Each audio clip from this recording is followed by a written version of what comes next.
Bonjour chers amis, j'espère que vous avez apprécié la petite histoire sur la Banshee d'Ardara. Eleada, la fameuse Banshee des brumes d'Irlande.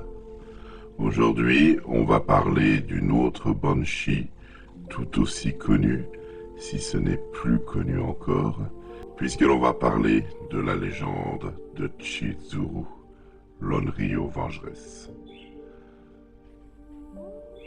Dans les montagnes reculées de Nagano, à l'époque d'Edo, vivait une jeune femme nommée Chizuru.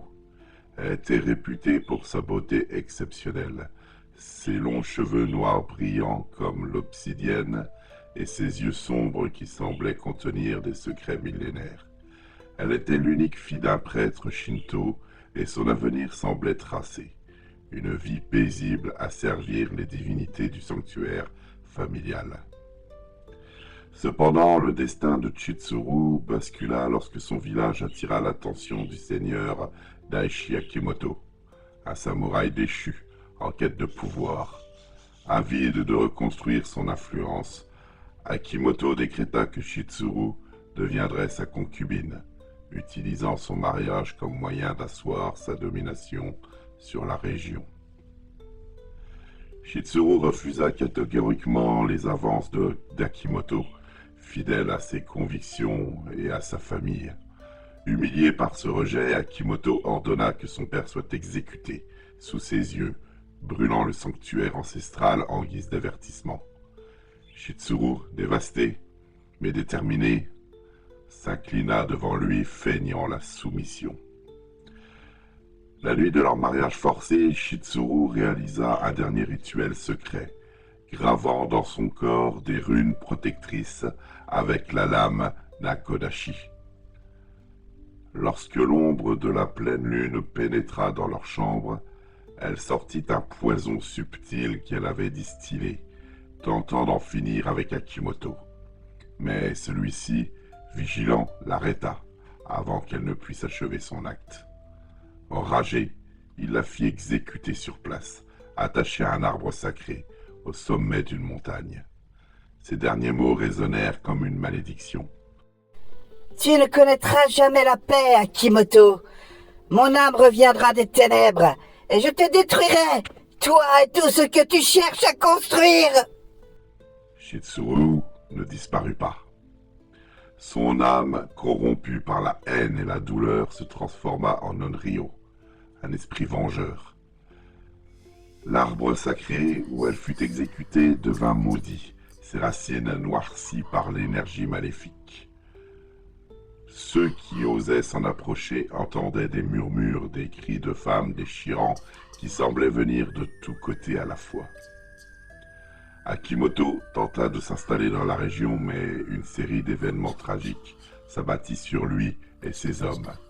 Les récoltes pourrissaient, les rivières débordaient, et ces samouraïs commençaient à disparaître.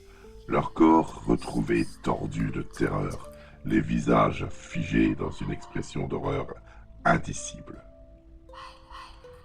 Finalement, une nuit, Akimoto lui-même rencontra Chizuru. Elle se manifesta dans sa chambre, flottant à quelques centimètres du sol. Ses cheveux noirs s'étendaient comme une mer sombre, et ses yeux brillaient d'un rouge incandescent.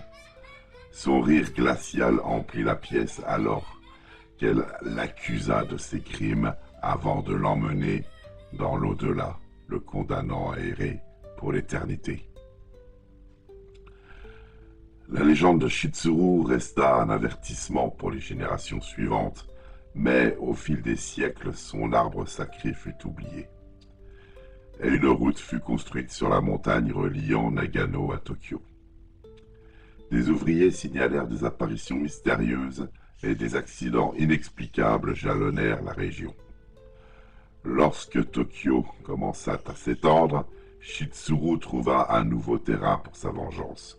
L'ancienne Onryo, désormais une entité plus puissante, s'attacha à ceux qui perpétraient des injustices. Les hommes corrompus par l'avidité ou le pouvoir se réveillaient avec son ombre dans leur chambre, et les bruits de ses pleurs annonçaient une mort imminente.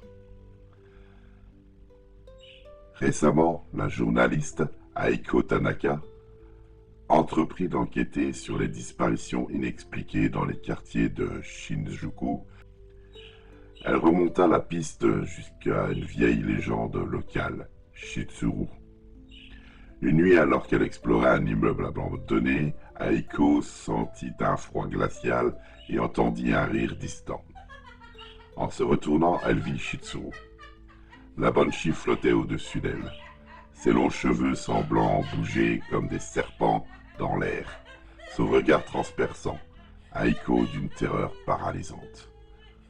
Et pourtant, Aiko ne fuyait pas. Elle murmura un chant shinto appris de sa grand-mère, espérant apaiser l'esprit. Shitsuru hésita.